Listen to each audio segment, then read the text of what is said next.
Deku Fam. Hey Deku Fam. Welcome back to our channel. Welcome back. We're back in the same clothes, yeah. I said it. We're back. Before someone comments it. We ain't gonna pretend. Yeah, we just literally stopped. And we're continuing on with 3 other questions that have come from you guys. They sent them in via, I think this one was via Instagram. They DM'd us, and we're going to take these questions away. So let's get straight We might into as well it. say again, just in case you didn't catch it in the previous video. Guys, we just hit 29,000 subscribers. We're very appreciative. Yeah, we love you guys for subscribing to our channel. But guys, there is more. Share this video with one person to get us or your favourite video. Yeah, share your favourite video to one person and help us get to 30,000 by the new year. And actually, can you please comment below what your favourite video of ours is? Because it'd be good to understand, like, do some analysis, and then we can maybe go back and watch that video and see what was it about it that made it so good. So we can bring that back. We'll come with some fire. Yeah, more vim in your words. More vim. It's vim. Sorry. It's vim. Vim. Question. Can you look for qualities in a partner that are outside the Bible, i.e. funny, well-dressed, confident, after the biblical qualities, of course? Should people make a list of what they want since they have the free will to choose responsibly? That is a fantastic question, isn't it? Go on. I really like that question. I think you should go for a headship. Fantastic. I think, like, the Bible is fantastic, painting a picture of the type of character that you should have and all that good stuff. However, like, you know, we are human as well. Like, is that okay?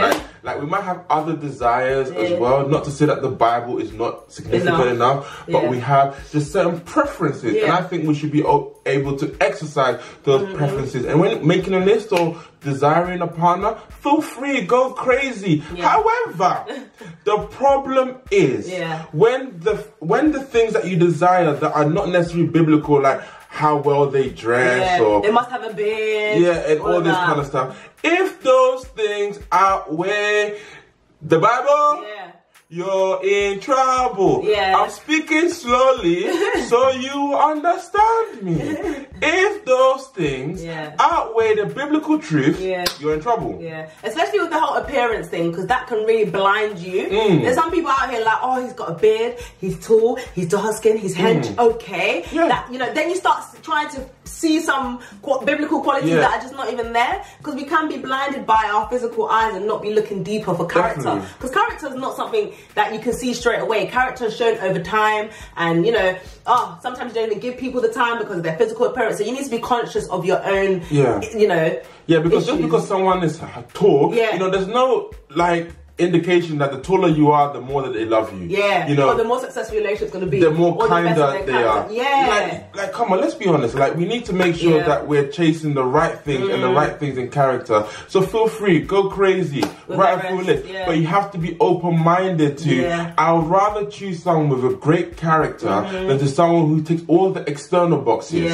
I know, and I know that looks good to begin with. Like, you know, you could do the relationship goals thing on Instagram. It looks good, people giving you affirmation, all of that stuff, but that does not sustain your relationship. I can't explain it any further, because it's already hard enough with us two, who I believe I definitely chose someone with great character, but the relationship is so hard. So imagine if someone just looks good and nothing else. No substance. No substance whatsoever. It's just a very scary position to be in. So I just think you have to consciously be checking yourself. Obviously, it's important to be attracted to your partner, but I do think attraction comes more so when you get to know their character as well. And that complements their looks rather than just being their looks alone, because that's not sustaining at all.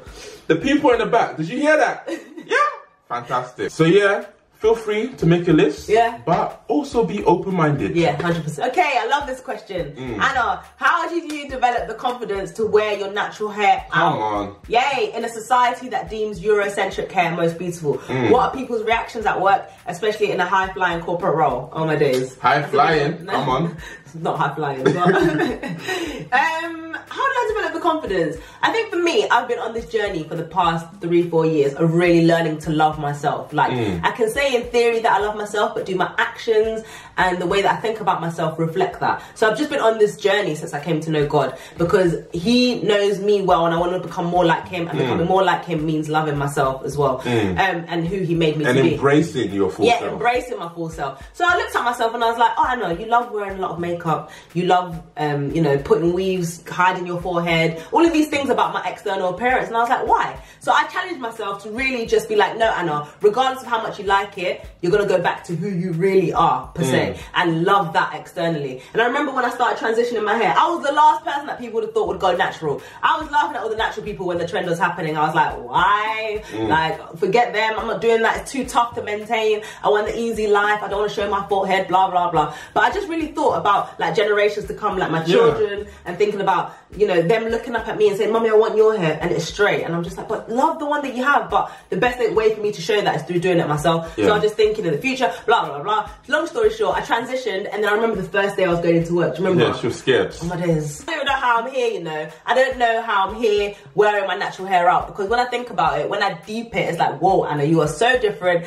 Your hair is just so afro, and you just stand out completely. But yeah, I'm happy now. But to begin with, I remember the first day I went into my office with my natural hair, it was the scariest thing. I called Gabes outside, and I was like, babe, I can't do it. I'm scared. Like, I'm so scared. Like, I stood outside the door for about 5 minutes, and I was like, oh my gosh. And when I reflected on that moment, I was like, Anna, this is crazy. You're not comfortable to go with who you really are in this environment. They didn't recruit you because, you know, you look like them with your hair down and straight. No, they recruited you because of who you are, because of your internal characteristics, because of how good you are at your job. All of this external stuff is my way of saying, oh, I want to blend in to a certain extent. I think for me, it was like, I want to blend in, that maybe they won't notice I'm black, all of this stuff. But now I'm just like, I'm here, baby. Yeah, so definitely. For me, it's a journey, definitely. I decided in my mind that even though this journey is going to be hard, even though natural hair is hard to maintain for me, even though I don't like the fact that my forehead's out all the time, I have to go on this journey. I have to force myself into that position where I love me for who I am. Yeah, definitely. And I think over the 2 or 3 years that Anna's been doing it, I've just seen that she's grown in a lot more confidence, like,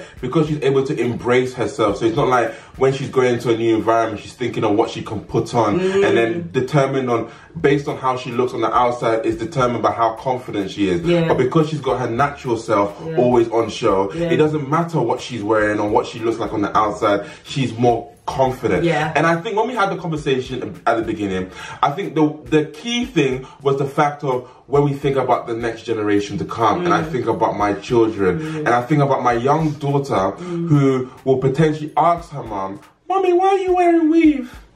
And the way that you're going to be able to answer that question is going to probably determine the rest of my little girl's life and how she perceives herself. Because you could say, boom, like, wear your natural hair, you look beautiful as it is. She goes on like more confident. But then we could be instilling a sense of insecurity, saying that the way that you look is not good enough, that you have to put something else on top in order to be more beautiful. Wow. Okay, wow. And I think it's actually a little bit deep, because it's almost like, why do we like these things? Yeah. And I think of, I don't know, for me, I think our hair is so beautiful. Like, we were made differently, and I need to embrace that difference. I still feel like it's such a privilege to look the way that I look, to have the hair that I have. You know, people are interested by it. People are very, like, it's unique, I feel like, to me. And even when colleagues might come and go, oh, what's this? This is a bit different. It's not something to be... opportunity to explain. It's not something that you should get a great, like, why are they doing? No, like, it's an opportunity to be able to explain our hair texture is different. I love it. Every time people ask me, I'm just like, yeah, this is my natural hair. They're like, oh, what's the other stuff? Like, when it's longer, I see people doing that. I'm like, okay, that's synthetic hair. It's something that people put on maybe for protecting their hair, blah, blah, blah. But it's just like, this is my natural hair. And for them, it's like they've never seen it before. So I see it as a privilege to be able to be used to actually explain it to them that, you know, I'm black, I've got natural hair, I'm confident, I love the way that I look. Yeah, it's different, but I'm gonna embrace it. And it's just been a journey, to be honest. And at the beginning, it was hard, I'm not gonna lie. And I still find it hard sometimes, because I'm like, I don't feel like I look pretty. And it's like society has come into my mind and made me feel as though like my natural beauty is not enough. So I have to keep challenging that. And I do that by staying natural. Definitely. I think the way that we try and live our life is really just trying to challenge like the way we think and why we think the way we think, because there's always an ideal look that's always been portrayed to us, and we just have to be like, well, if I don't look like that, does that mean I'm not beautiful?